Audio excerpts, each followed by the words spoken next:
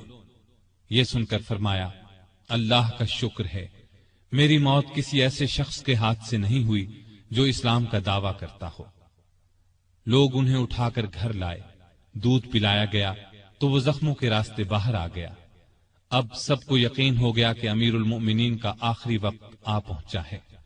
لوگ غم سے نڈھال ہو گئے، ان سے ملنے کے لیے آنے لگے۔ ایک نوجوان ایسے میں ملنے آیا، اس نے کہا، اے امیر المؤمنین، آپ اللہ کی بشارت سے خوش ہو جائیں۔ آپ ان اصحاب میں سے ہیں جو بہت پہلے اسلام لائے اور رسول اللہ کے ساتھی بنے۔ خلیفہ بنائے گئے تو آپ نے انصاف سے کام لیا، پھر آخر آپ کو شہادت نصیب ہو گئی۔ یہ سن کر سیدنا عمر نے فرمایا، اے بھتیجے، اللہ کرے یہ چیزیں میرے گناہوں کے برابر برابر ہی ہو جائیں، مجھے کوئی عذاب ہو نہ ثواب۔ مطلب ان کے کہنے کا یہ تھا کہ بس عذاب سے بچ جاؤں۔ وہ نوجوان واپس جانے لگا تو سیدنا عمر فاروق رضی اللہ عنہ کی نظر اس کی چادر پر پڑی جو زمین کو چھو رہی تھی۔ اس نازک حالت میں بھی انہیں شریعت کا اس قدر پاس تھا کہ فرمایا، اس نوجوان کو واپس بلاؤ۔ اسے واپس ان کے سامنے لایا گیا تو فرمایا، اے بھتیجے، اپنا تہبند اونچا باندھو، اس سے کپڑا بھی صاف رہے گا اور تمہارے رب کے نزدیک یہ پرہیزگاری کی بات بھی ہے۔ سیدنا ابن عباس رضی اللہ عنہ نے ان کا مرتبہ اور نیکیاں بیان کی تو فرمایا، اللہ کی قسم، اگر میرے پاس دنیا بھر کا سونا ہوتا تو اس سے پہلے کہ میں اللہ کے عذاب کو دیکھوں میں اسے اللہ کی راہ میں دے دیتا، یعنی عذاب کے خوف سے سارا سونا خیرات کر دیتا۔ اس کے بعد اپنے بیٹے عبداللہ کو بلایا، ان سے پوچھا کہ مجھ پر کتنا قرض ہے۔ انہوں نے حساب لگا کر بتایا، 86,000 درہم۔ اس پر انہیں کچھ ہدایات دی۔ آخر میں فرمایا، اس قرض کو میری طرف سے ادا کر دینا۔ اس کے بعد فرمایا، ام المومنین عائشہ صدیقہ رضی اللہ تعالی عنہا کے پاس جاؤ اور کہو، عمر بن خطاب آپ کو سلام کہتا ہے اور اپنے 2 ساتھیوں یعنی نبی کریم صلی اللہ علیہ وسلم اور ابو بکر کے ساتھ دفن ہونے کی اجازت چاہتا ہے۔ عبداللہ بن عمر عائشہ صدیقہ کی خدمت میں حاضر ہوئے۔ وہ اس وقت سیدنا عمر کے صدمے میں رو رہی تھی۔ ان کا پیغام سن کر فرمایا، یہ جگہ میں نے اپنی قبر کے لیے رکھی تھی، لیکن اپنے آپ پر عمر کو ترجیح دیتی ہوں۔ سیدنا عبداللہ یہ جواب سن کر واپس آئے اور سیدنا عمر کو ان کا جواب بتایا۔ آپ نے اللہ کا شکر ادا کیا، پھر فرمایا، میں مر جاؤں تو میرا جنازہ اٹھا کر وہاں لے جانا اور انہیں سلام کر کے ایک بار پھر عرض کرنا، عمر بن خطاب اجازت طلب کرتا ہے، اگر اجازت دے دیں تو مجھے اندر لے جا کر دفن کر دینا، اور اگر انکار کر دیں تو عام مسلمانوں کے قبرستان میں دفن کر دینا۔ حالت جب زیادہ نازک ہو گئی تو فرمایا، خلافت کا حقدار عثمان، علی، زبیر، عبد الرحمن بن عوف اور سعد بن ابی وقاص رضی اللہ عنہم سے زیادہ کسی کو نہیں سمجھتا۔ رسول اللہ صلی اللہ علیہ وسلم بھی وفات تک ان سے خوش تھے۔ ان میں سے جسے خلیفہ چن لیا جائے اس کی اطاعت کرنا۔ پھر اپنے بعد ہونے والے خلیفہ کو وصیت کی کہ مہاجرین اور انصار سے اچھا سلوک کرنا، جو لوگ ہماری پناہ میں آ گئے ان کی جانوں اور مالوں کی حفاظت کرنا، ان سے کیے ہوئے ہر عہد کو پورا کرنا۔ آپ 27 ذی الحج 23 ہجری کو زخمی ہوئے۔ 3 دن بعد 1 محرم 24 ہجری کو وفات پائی اور شہادت کے درجے پر فائز ہوئے۔ اس وقت عمر 63 سال تھی۔ جنازہ چارپائی پر رکھا گیا تو چاروں طرف لوگ جمع ہو گئے۔ سیدنا علی رضی اللہ عنہ آئے تو فرمایا، اللہ آپ پر رحم فرمائے، آپ نے کوئی ایسا شخص نہیں چھوڑا کہ اللہ کے سامنے جانے کے لیے مجھے اس کے عمل آپ کے عمل سے زیادہ پسند ہو۔ اللہ کی قسم، مجھے امید تھی کہ اللہ آپ کو آپ کے دونوں ساتھیوں کے ساتھ رکھے گا، اس لیے کہ میں اکثر رسول اللہ صلی اللہ علیہ وسلم کو اس طرح فرماتے ہوئے سنا کرتا تھا، میں گیا اور ابو بکر و عمر گئے، میں داخل ہوا اور ابو بکر و عمر داخل ہوئے، میں نکلا اور ابو بکر و عمر نکلے۔ جنازہ حضرت صہیب رضی اللہ عنہ نے پڑھایا۔ حضرت علی، عثمان، سعد بن ابی وقاص اور عبد الرحمن بن عوف رضی اللہ عنہم نے قبر میں میت کو اتارا اور اسلام کے اس بہت بڑے فرزند کو ہمیشہ کے لیے رسول اللہ صلی اللہ علیہ وسلم اور سیدنا ابو بکر رضی اللہ عنہ کا ساتھ نصیب ہو گیا ہے۔ سیدنا عمر رضی اللہ عنہ نے کئی شادیاں کی، ان سے 8 یا 9 لڑکے، 4 یا 5 لڑکیاں ہوئیں۔ مشہور بیویوں کے نام یہ ہیں: زینب بنت مزعون رضی اللہ عنہا، عاتقہ بنت زید رضی اللہ عنہا، ام حکیم بنت حارث رضی اللہ عنہا، ام کلثوم بنت علی رضی اللہ عنہا۔ اولاد میں سے حفصہ، عبداللہ، عبید اللہ اور عاصم رضی اللہ عنہم بہت مشہور ہیں۔ حفصہ رضی اللہ عنہا کو رسول اللہ صلی اللہ علیہ وسلم کی پاک بیویوں میں شامل ہونے کا شرف حاصل ہے، وہ ام المومنین کہلائی۔ آپ میں اللہ کا خوف انتہا کو پہنچا ہوا تھا، عبادت کا شوق بھی بے حد تھا، راتوں کو جاگ کر نفل پڑھا کرتے تھے۔ قرآن کریم کی جن آیات میں قیامت کا ذکر ہے ان کو پڑھتے وقت بہت روتے۔ تراویح کی نماز کو انہوں نے باجماعت کرایا، ان کے دور سے آج تک تراویح باجماعت ادا کی جاتی ہے۔ آپ میں بردباری حد درجے کی تھی، دوسروں کی نکتہ چینی کو صبر اور حوصلے سے برداشت کرتے تھے۔ آپ نے ایک وقت میں کبھی دسترخوان پر 2 سالن جمع نہ کیے۔ رسول اللہ صلی اللہ علیہ وسلم اور ابو بکر رضی اللہ عنہ کا بھی یہی معمول تھا۔ نبی کریم صلی اللہ علیہ وسلم سے آپ کو انتہا درجے کی محبت تھی۔ آپ صلی اللہ علیہ وسلم پر اپنی جان قربان کرنے کے لیے ہر دم تیار رہتے تھے۔ کوئی رسول اللہ صلی اللہ علیہ وسلم کی شان میں ذرا سی گستاخی کرتا تو اس کی گردن اڑانے پر تیار ہو جاتے۔ ایک بار سیدنا عمر فاروق رضی اللہ عنہ نے فرمایا، اے اللہ کے رسول، مجھے آپ سے اپنی جان سے بھی زیادہ محبت ہے۔ نبی کریم صلی اللہ علیہ وسلم نے سیدنا عمر فاروق رضی اللہ عنہ کو دنیا ہی میں جنتی ہونے کی بشارت دی۔ سیدنا عمر فاروق رضی اللہ عنہ کے چند اقوال یہ ہیں: بزرگ بننے کے لیے علم حاصل کرو۔ جو آدمی خود کو عالم کہے وہ جاہل ہے، جو خود کو جنتی کہے وہ جہنمی ہے۔ جس سے تمہیں نفرت ہے اس سے ڈرتے رہو۔ بڑھاپے سے پہلے جوانی اور موت سے پہلے بڑھاپے کو غنیمت جانو۔ سب سے بری آوازیں 2 ہیں، نوحہ اور راگ یعنی گانا۔ کم بولنا دانائی، کم کھانا صحت، کم سونا عبادت اور عام لوگوں سے کم ملنا عافیت ہے۔ توبہ کی تکلیف سے گناہ کا چھوڑنا آسان ہے۔ برا چاہنے والوں کی دوستی سے پرہیز کرنا ضروری ہے۔ جو عیب سے واقف کرے وہ دوست ہے، اور جو اس پر تعریف کرے وہ ایسا ہے جیسے دوسرے کو ذبح کر دیا جائے۔ سلامتی گمنامی میں ہے۔ اللہ تعالی سیدنا عمر فاروق رضی اللہ عنہ پر رحمت فرمائے۔